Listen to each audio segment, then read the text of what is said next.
This is WKYT This Morning. Good morning. Welcome into you on this Thursday. I'm Rebecca Smith. Top of the morning to you. I'm Bill Bryant, and we're so glad you're with us on WKYT This Morning. Rolling toward your weekend now. And at 6 a.m., a hit list found at a Central Kentucky high school caused quite the panic. Why school officials say parents should not worry. That story ahead this morning. A man accused of 2 Lexington robberies now behind bars after avoiding arrest for weeks. And he's normally directing traffic, but a UK police officer never expected he'd be delivering a baby. The awesome story just ahead this morning. Yeah, kudos to him. That's a pretty cool story right there. We'll get that in just a few moments, but let's talk about the weather real quick. We have the showers down south, and that's mainly the area that I'm focused in on today. But what about your weekend forecast? I'll have that coming up. Okay, we'll see you in just a bit. We thank you, and let's get right to the news. The discovery of a hit list at a Central Kentucky high school has left a lot of parents concerned about student safety. But the school's reassuring parents that the situation has been taken care of, they say. And Michelle Chamberlain is at our alert desk with details. Yeah, imagine as a parent receiving a note from your child's school that a hit list was found in the school building. And that's exactly what happened at Estill County High School. Actually, the list was found inside a textbook. The words hit list written on the inside cover of the book. There were names listed, but we don't know how many. We do know that Superintendent Jeff Saylor contacted the parents and students of those on the list. Saylor did add that there was no point when students were in danger, and the superintendent says they do know who wrote this list, but he will not release the name due to his or her age. We are told an arrest has not been made, but charges have been filed against that person. Bill? Thank you, Michelle. New this morning, investigators now say a Madison County man has died after being injured in a crash on Interstate 75. State police say Joshua Thompson rear-ended a semi-truck Tuesday night between Richmond and Berea. They say the semi he hit was moving slowly because of a traffic delay caused by another semi that had caught on fire on the interstate shortly before. Police say Thompson was taken to Baptist Health Hospital in Richmond, where he later died. A deadly Woodford County crash is under investigation this morning. It happened yesterday afternoon on McCowan's Ferry Road near Versailles. The Woodford County coroner tells us Teresa Lake was killed after her car left the roadway and flipped. The coroner says Lake's body did not have any signs of trauma. He thinks she may have had a medical issue before the crash. An autopsy has been scheduled. New this morning, a man accused of 2 robberies is now facing charges, and it took a while. Police say James Bell managed to pull off the thefts within a few hours of each other, but managed to avoid being arrested for more than a month. WKYT's Caitlin Sentner live with details of the case. Good morning, Rebecca. Now, it was at this entrance, police say a couple months back, there was quite the scuffle. They say a man was inside Rite Aid. He'd put $180 in his wallet, and then he'd set it down on the counter. And that's when they say James Bell apparently snatched the wallet and tried to run out. But they say the victim tackled him before he made it out of the store. Now, the police report goes on to say Bell had a blue jacket on and was able to escape the victim's grip by slipping out of that jacket. It says he then got into a green car and sped toward New Circle Road. Left behind in the jacket, though, were some pretty important items. According to police, inside a pocket, Bell left his wallet and social security card, but say he was further identified through Rite Aid's security video. Fast forward hours later that same day, this man went into Sally's Beauty Supply over on Sir Barton Way, where the store's manager says she helped him find a product. The manager told police when she brought him to the counter to pay, he robbed her, demanding money from the register. It's been a couple of months now, and Bell is behind bars. He's charged with robbery and theft, and he's set for arraignment later today. Live in Lexington, Caitlin Sentner, WKYT. Caitlin, thank you. Organizers of an annual event in eastern Kentucky say the event may be in jeopardy after a recent theft. Officials from the Kiwanis Club in Perry County say someone stole their trailer, and it kept many of the items inside it that they need for their annual soapbox derby. While the stuff probably doesn't have value to most people, it was instrumental in us putting on the soapbox derby, and it's expensive to replace. So if we can't replace it, I don't know that we'll be able to do the soapbox. Police suspect the thieves hooked the trailer up to a white or silver SUV and simply drove away. They say it was last seen heading northbound on Highway 15 in Perry County. A man faces charges this morning after police say he caused significant damage during a drunken rampage at a Jackson County cemetery. Charles Fowler is charged with violating gravestones and public intoxication. Police say Fowler started drinking after getting into an argument with his father Tuesday night. Shortly after, police say Fowler ended up at Russell Flat Cemetery where he used a hammer to damage at least 10 headstones. They say his mother's headstone was among those damaged. Fowler declined when asked to give us his side of the story from jail. Some rocking chairs that were stolen right off of the front porch of a Lexington home have now been returned. Earlier this month, we showed you this surveillance video of the theft from a home on West 3rd Street. Well, police say someone later recognized the suspected thief thanks to that video. And they say they later cited William Asperry of Lancaster with receiving stolen property. Police say the chairs were returned to the home on Monday. After more than 50 years in the business, a Southern Kentucky bowling alley will soon be closing its doors. Managers at Forest Lanes in Corbin say the business will close by the end of the month. Members of bowling teams say the news is upsetting to them because it's the only bowling alley in the area. We're heartbroken. We're heartbroken because now we're going to have to either go to Richmond, Kentucky, Harrogate, Tennessee, or Somerset. There is no official word yet on why Forest Lanes is closing. The owner would not discuss the closing when we tried to speak with him. Time this morning is 6:06. Love this next story. A routine job took an unexpected turn for a University of Kentucky police officer. Captain Kevin Franklin was directing traffic on campus yesterday morning with all the students moving in when a car pulled up to him very quickly with a woman in labor inside. They were 2 blocks from the hospital, but the mother was in full delivery. There was no time, so that's when Captain Franklin stepped in and delivered the baby right on the spot. Moments after the birth, emergency crews arrived there and they took the mom and baby onto the hospital, and everybody's doing fine. But Captain Franklin was very emotional because, anytime a baby's born, a parent or a grandparent is very emotional.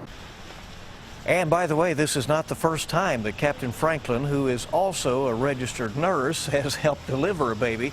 Police say he delivered another baby nearly 20 years ago while he was eating at a restaurant in Lexington. As for this latest newborn, doctors say it's a healthy, happy little baby girl. Now, your zone-by-zone forecast with meteorologist Micah Harris. Have some showers in Southern Kentucky early this morning. Kids going off to the bus stop, you're going to be dealing with that. So might as well just go ahead and plan on either giving them an umbrella, a raincoat, or just hanging out at the bus stop until the bus arrives with them in the car, because that's where we're seeing that rain. Go into Somerset. We're getting some pretty good showers rolling off into Laurel County at this moment. And it's heading down the Hal Rogers Parkway if you're sitting in Hazard. Go back toward Hyden, go all the way towards, say, London, Corbin area. Corbin, not so much just yet. You're getting some light showers here and there, but really most of it is actually north of you, London and East Bernstadt. Livingston region, Southern Rockcastle County, Somerset, go all the way back toward, say, Russell County. That's where we're having some of those showers. Russell County, yeah, we're seeing some showers this morning, but you know what? We work your way into Russell Springs this weekend with the Lake Cumberland Bluegrass Festival. That's actually tomorrow off into your Saturday. And it doesn't look too bad, but we still have that chance of rain, which we'll get into in just a few moments. But for you guys down south, on and off pretty much throughout the day. It's not going to look all that great. Let's talk about your Friday night forecast, okay? High school football. If you are kicking off this Friday or even this weekend, remember, a lot of people are not, but if you are, a couple of showers are possible there at kickoff. By halftime, you're talking mainly dry conditions, and it feels pretty good and looks pretty good there by the end of the game at 75 degrees, so not too bad. And remember, if you're kicking off next weekend, I can promise you one thing. Next weekend does look much cooler than this weekend as of right now. Much nicer air, though, as we head off into Sunday afternoon. The weekend forecast sums up like this. Saturday, 40% chance of rain. It's kind of hit and miss. Not everybody sees the rain. Saturday night into Sunday. Right now, I can't really just jot it down and say 8 p.m. it starts, 9 p.m. it starts. It's too far out. But Saturday night into Sunday morning is your best bet of rain as of right now. Then it pushes on through. Actually, Sunday afternoon looks really good, especially central, north, and western zones. And temperatures right around 79 degrees. There by the afternoon. That's not because of cloud cover. That's not because of rain. It's because that cooler air is filtering on in. Monday, Tuesday, Wednesday, guys, check that out. Below 80 degrees for highs. We've had overnight lows multiple times the past couple of weeks at 77 and 78 degrees. I mean, it just shows you that this is a nice brand of cooler air sliding on in here. It looks good. It'll feel great. Nice little fall feel here for the end of summer. We're going to enjoy getting that. toward it. We still got about a month left. Well, what is that on your sleeve there? Yeah, a little. You're trying to get on some big executive board? I'm trying to be like Bill Bryan over here. That's what I'm trying to be like. Little initials monogram there. Yeah. Cue the Sharp-Dressed Man Right, song. there you go. There you go. ZZ Top. Oh, fancified this We morning. all try to be like him, all right? There you go. Yeah, exactly right. 6:10 on WKYT this morning. Each morning we bring you weather and traffic. Here's another sharp-dressed man. He always is, Officer Don, with a look at what's... and look, there he is. There, in the yes, tie he and is. all this morning. Hey, Don. But I don't need a monogram because you all know who I am, right? Well, that's true. I'm just saying. Micah needs Just to put probably rock. OD, which also spells odd, by the way, Don, but Officer Don, you know.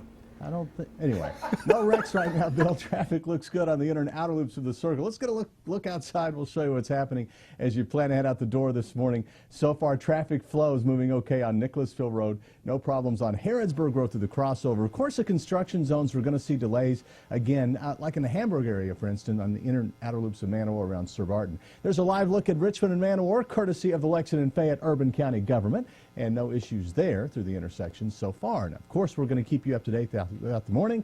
Don't forget about the buses out there, too. Now back to you. All right, at least we got a cackle out of Deanne out there, and Officer Don and Deanne are on 98.1 The Bull. When you get in your car this morning, you can listen to them. And double the D to spell odd, right? O-D-D. Okay, 6:11 on WKYT this morning. You really do need to wake up, don't you? That's right. Get going. 6:15 already. More news. Stay with us. We got a lot coming up. 2 American Olympic swimmers were removed from their flight in Rio after conflicting reports of an alleged robbery of Ryan Lochte and teammates. A closer look at this when we come back. This morning, Team USA swimmers Jack Conger and Gunnar Bentz are at an undisclosed location in Brazil after being pulled off a plane late last night in Rio. As the story keeps getting stranger, the two, along with swimmer Jimmy Fagan, are now stuck in that country. They'll be questioned by local police about their teammate Ryan Lochte's account of being robbed at gunpoint. Lochte is already back here in the United States. Hannah Daniels has a report. U.S. swimmers Jack Conger and Gunnar Bentz were taken off their U.S.-bound flight home and instead briefly detained at the airport in Rio by local authorities. Their Brazilian defense lawyer spoke with reporters saying the athletes were confused and shaken with the judge's decision not to let them leave the country. A Brazilian judge has ordered the swimmers' passports seized because of discrepancies in their stories.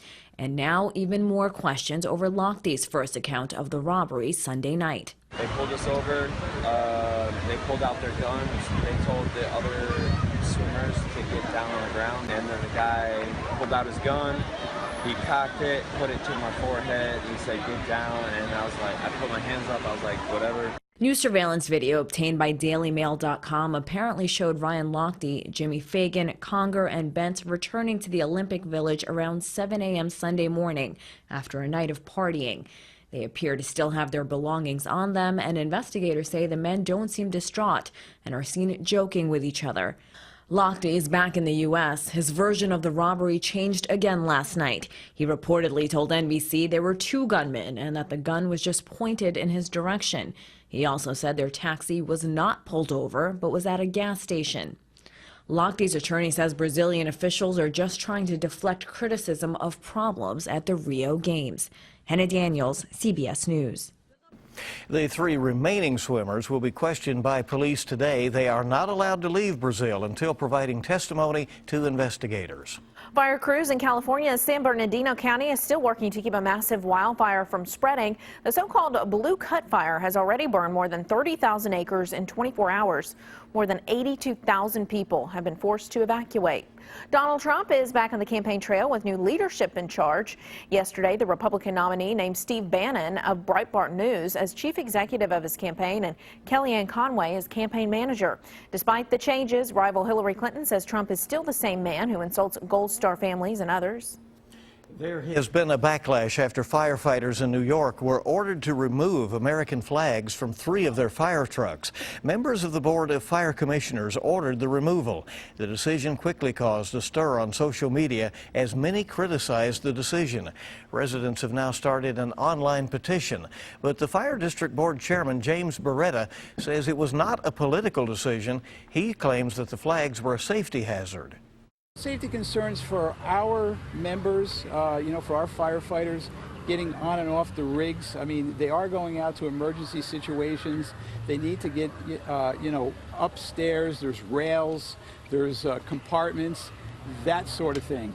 The fire chief and the board chairman are expected to meet this afternoon to try to discuss a resolution. 6:18 is the time this morning. Cisco will lay off 7% of its workforce, which translates to 5,500 jobs. The announcement comes as the tech giant announced slightly better than expected earnings in the last quarter. Cisco says they'll reinvest the money saved by the job cuts in what they think is the next big thing, cybersecurity and cloud. American CEOs make nearly 3 times as much as their counterparts in other countries. A report from Equilar finds the median compensation for a U.S. CEO is $14.9 million, compared to $5.3 million for companies based outside the U.S. Must be nice. Delta bringing a little more privacy to the friendly skies. The airline has announced it would start offering an all-suite business class for international flights. Flyers will be seated in their own personal space called Delta One Suites. The suites will fit 1 flyer, have a flat bed seat, and an 18-inch entertainment system and individual storage space. Delta One Suites will be available on the airline's new Airbus A350 fleet in the fall of 2017. Delta plans to add the suites to its Boeing 777 fleet by 2020. So what will we do, the passengers, Bill, who like to talk people's ear off next to them? Who are you looking at? I am that girl. I don't know if you are, but I am. You talk nervously, right? Nervously, yes. Yeah, keep my mind distracted off the fact that we're 30,000 feet up in the air. You know me, I have to get to know who's I'm sure you do too. Going and all of that, right? Because you're genuinely interested. 6:20 is the time on WKYT this morning. We're just getting started. We're so glad you're with us. A dog that gained worldwide fame for popping balloons is now just adding to his stardom. See how the pup is gaining fame as a legendary video game icon when we return. Yeah, I haven't seen that video just yet. I will right after the break. Also, we're going to be talking about your forecast with showers and thunderstorms possible today. Not for everybody. I'm going to show you the exact location I expect these coming up next. Welcome back. It's 6:24 this morning. A hit list found at a Central Kentucky high school has left many parents concerned over student safety. And that's what's trending in this hour. I want to update you. School officials at Estill County High School say that list was found in a textbook with the words hit list written inside the front cover. Now, that was yesterday morning. The superintendent, Jeff Saylor, has been investigating. He says the school has figured out who wrote the list. That person's name has not been released due to their age, but we're told the person was not arrested. They are facing charges this morning.